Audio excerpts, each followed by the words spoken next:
如果孩子想吃牛排，作为聪明的妈妈是坚决不会带孩子出去吃合成牛排的，自己在家做，干净又放心。准备一块新鲜的牛里脊，这个部位比较嫩，再用刀背敲打，方便腌制入味。牛肉嫩滑的关键就是放进啤酒里浸泡10分钟，酒精可以软化肉质，怎么煎都特别嫩。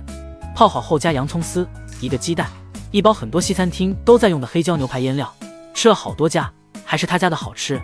抓匀腌制20分钟，我每次都会多做一些放冰箱，孩子想吃的时候随时拿出来煎一煎，煎至2面金黄即可。这样做的黑椒牛排比外面西餐厅的还要好吃。学会了，你也给孩子做起来吧。